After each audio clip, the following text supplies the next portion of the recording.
अच्छे संस्कार की कहानी। एक सोसाइटी में 2-3 दिनों से घरों में पानी नहीं आ रहा था। इस सोसाइटी के बाहर नगर पालिका का नल था जिसमें पानी आ रहा था। इस नल पर 4 महिलाएं पानी भरने आई हुई थी। सभी बातों बातों में अपने बेटों की तारीफें किए जा रही थी। वैसे भी हर एक माँ के लिए उसका अपना बेटा ही सर्वश्रेष्ठ होता है, इसलिए इस वार्तालाप में सभी अपने अपने बच्चों की तारीफों के पुल बना रही थी। एक महिला बोली, मेरा बेटा पढ़ लिखकर इतना बड़ा डॉक्टर बना है, उसके पास आने वाला हर मरीज ठीक होकर ही जाता है। दूसरी महिला ने कहा, मेरा बेटा तो पढ़ लिखकर वकील बन गया है और वह आज तक एक भी केस नहीं हारा है।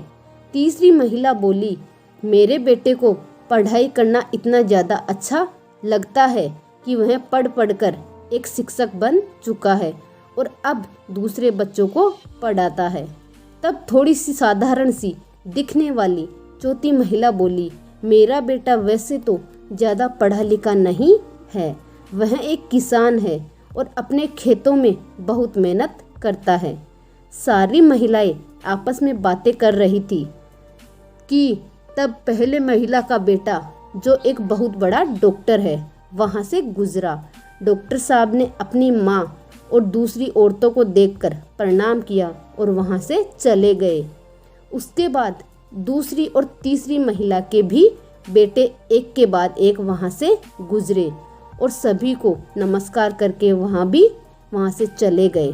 सभी महिलाएं खुश थी कि उनके बेटों के संस्कार कितने अच्छे हैं कि तभी वहाँ से चौथी महिला का बेटा किसान आते हुए दिखा, जो अपनी माँ के सिर पर पानी का घड़ा देखकर दौड़े दौड़े उसके पास आया और घड़ा तुरंत अपने हाथों में ले लिया।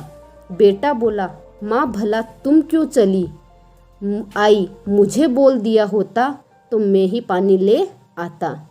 बाकी सभी तीनों महिलाओं की आंखें फटी की फटी रह गई किसान बेटे के संस्कार देखकर। कहानी की गहरी सीख। अच्छे संस्कार की कहानी पढ़कर हम ये सीख सकते हैं कि सिर्फ पढ़ने लिखने से आदमी संस्कारी नहीं हो जाता। वह संस्कारी तब होता है जब उसे सारे संस्कार व्यवहार में सिखाए जाते हैं। बड़ों को ही मैं ही कहना चाहूँगी, इस तरह के संस्कार व्यवहार में सिखाने के लिए आपको कुछ ज़्यादा करने की ज़रूरत नहीं, क्योंकि बच्चे अक्सर वही दोहराते हैं जो घर में उनके बड़े बुजुर्ग लोग करते हैं। ये कहने की ज़रूरत बिल्कुल नहीं है कि हर माँ को अपने बच्चों के प्रति जो जिम्मेदारियाँ होती है वो कितनी बखूबी वो निभाती है।